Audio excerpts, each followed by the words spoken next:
On Thursday, the Prime Minister admitted he's not worth the cost. He found out that I was holding a monster rally in a Liberal stronghold, and he panicked.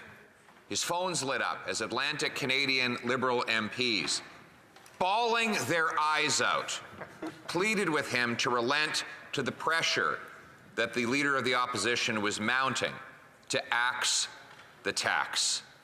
Prime Minister said he was stiff in spine and he would never back down. And the Liberal MPs from the Atlantic caucus said, well, then we'll oust you as leader and you'll lose your job. How will that do for your ego? The Prime Minister said, in that case, we'll pull together a press conference this afternoon. We'll try to time it right before the Conservative leaders' great rally in Windsor, where 1,000 people were scheduled to rise up against the tax, and we'll promise to pause the tax until after the election. So now Atlantic Canadians know that if they elect this Prime Minister, they will get a massive tax hike on their home heating oil, and if they elect the common sense Conservatives, they will have tax-free heat. Pretty simple choice. Pretty simple choice. The Prime Minister has just defined the issue of the next election. Vote for him and have a massive home heating tax. Vote for common sense Conservatives, and we will axe the tax for everyone and forever. What do you think, Mr. Speaker? Who would you vote for?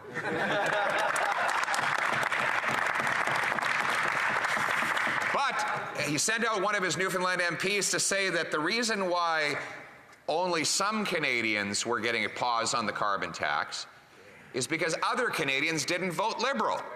So soon they'll have a new income tax rate for provinces that don't elect Liberal MPs, a new sales tax rate, new tax rates everywhere else. But the problem with this bloody-minded divide and conquer tax strategy is that some Liberals seem to have failed to win over the Prime Minister's heart. The Liberal MP for Sudbury has not got a carbon tax exemption. The two Liberal MPs in Thunder Bay, a very cold climate, they don't get a carbon tax exemption.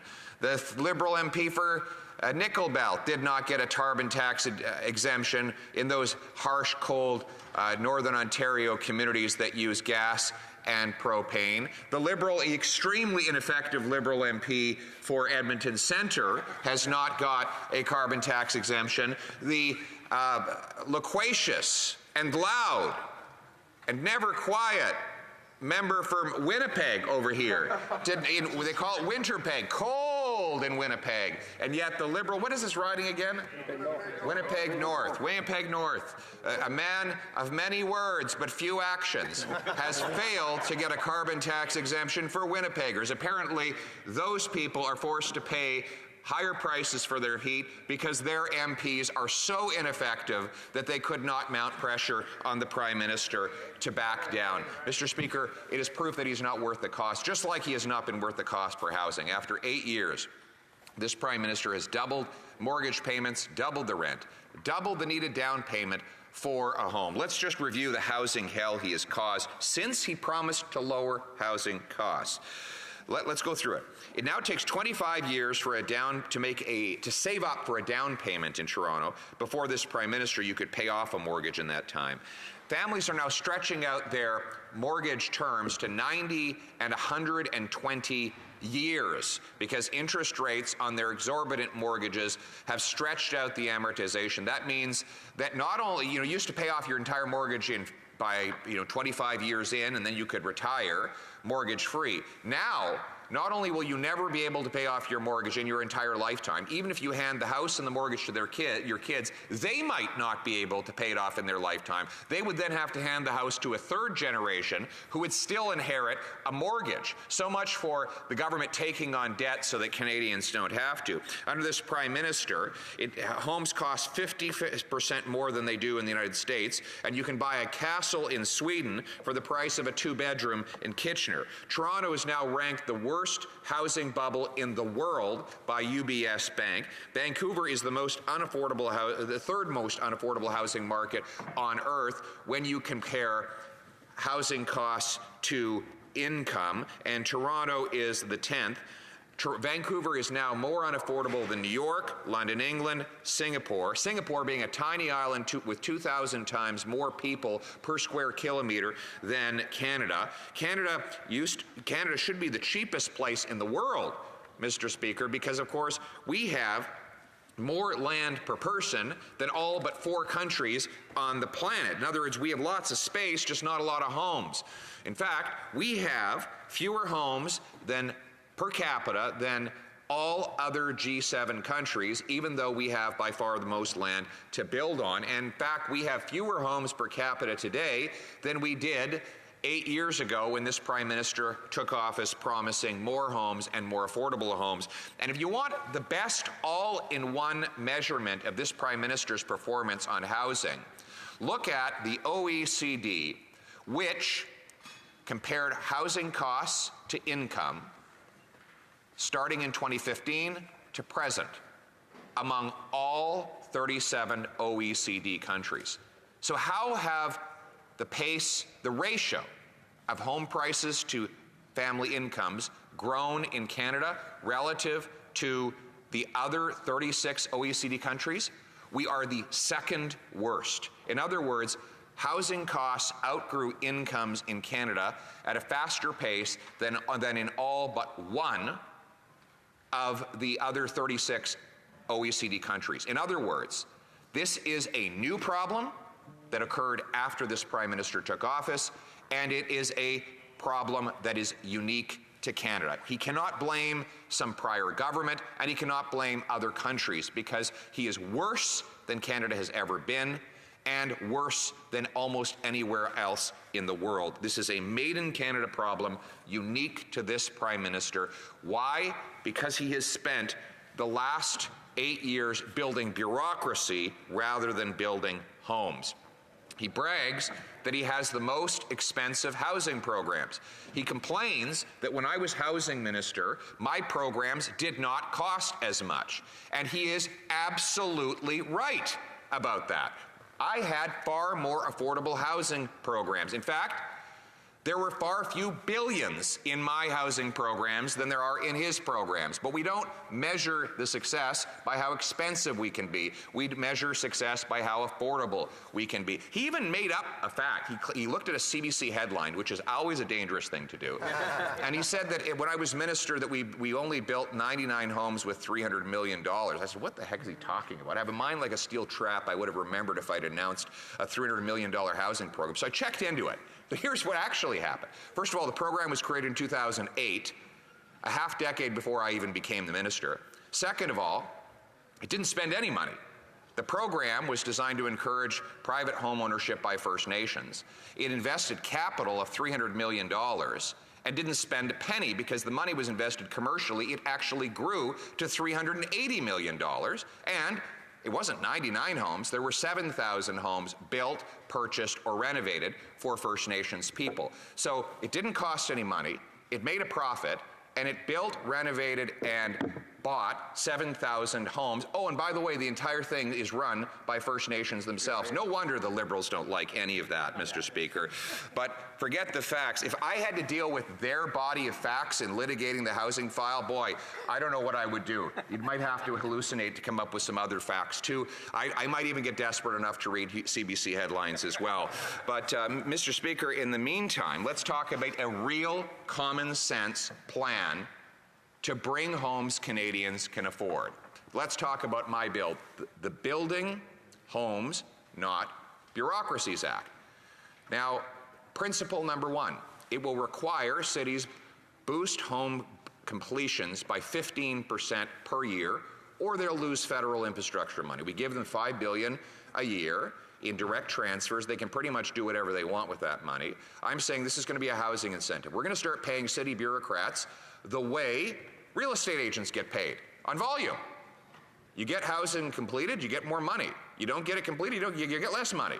So the bureaucrats will have to wake up every morning and say, how can we approve as many permits as quickly as possible so Canadians have a place to live? And it's going to be very mathematical. I'll require you hit 15% more home building per year. If you beat that by, say, 10%, you get 10% more money. You miss it by 10%, you get 10% less money. Maybe then the bureaucrats will wake up, and the mayors will wake up every day and say, how can we get this done quickly? Mayors would then be forced to move their offices right into the permitting room, have a big open room. You imagine that, with big screens that say permitting times would be on one wall, number of homes waiting, how many people are on hold right now, how many homes are being held up. Imagine if you had big screens in the city hall and all the bureaucrats were busy motoring away trying to get to yes and get things done. Wouldn't that be incredible if we actually focused on results rather than building more bureaucracy, Mr. Speaker? That's what my bill will incentivize. Right now, by contrast, the current housing minister has come up with a program. It works very simple. He calls up the mayor. He says, everyone knows housing is hell after 8 years of our government. Can I come to town and take credit for homes you were already going to build, and I'll write you a big check if you do it? So he shows up, the city says, yeah, there was already a subdivision going in over there. Let's give the minister credit for that, and in exchange he'll stroke a big check for $40 million with which we can build more bureaucracy. And then the bureaucrats will be happy, the politicians will be happy, and everyone else will be miserable. And so that's what he's been doing. We know that this is not leading to more housing construction because housing starts this year are down 9%. So yes, he can show up and say, oh, look at these 24,000 homes that were already going to be built. But the overall housing starts, the number of shovels put into ground, down 9%. 2 years after this so-called housing accelerator was created, not a single solitary new house has been completed. A $4 billion housing program that doesn't build housing. My plan creates a strict mathematical formula that pays for results. Second principle, we're going to require every federally funded transit station be surrounded by housing, so that you can live right next to the bus or train. Countless stations that I've been to right across this country they don't have housing. In fact, in Winnipeg, the gatekeepers there actually stepped in to block 2,000 new homes right next to a transit station that was built for those homes. They had to get slapped down in the courts, and what did the Liberals do? They gave more money to the incompetent politicians at Winnipeg City Hall to block housing for the people who need it. Well, I'm going to put all the federal funds for transit stations into a trust, and the city will not get the money for the transit station until there are apartments occupied all around the station. And that way, they will have to hurry up and approve the housing if they want to get the money. We will again pay for results. Next, this bill will require that the federal minister of public works do a full inventory and come to this House within months to announce all all of the buildings that will be sold in order to build housing. The Prime Minister promised this 8 years ago. And in 8 years, with all the 37,000 federal buildings and 6.2 million square meters of office space, and the thousands of acres, how many homes has he managed to build on federal land and in federal buildings? How many? I asked him. Don't worry, he didn't know either. 13. Not 13,000, not 1,300, 13. My bill will make it mandatory by law that the minister come here with a plan to sell off 15% of all federal buildings, thousands of acres of federal land, so that we can build on that land that's being used for nothing. And federal bureaucrats, on the fourth principle, are going to have to get their act together as well. I was speaking with a builder who builds beautiful, environmentally friendly homes and apartments in Atlantic Canada. He's in the process of building a carbon neutral home right now. It'll be the greenest apartment complex in the world. He had to wait 2 years for CMHC to approve the financing on that home.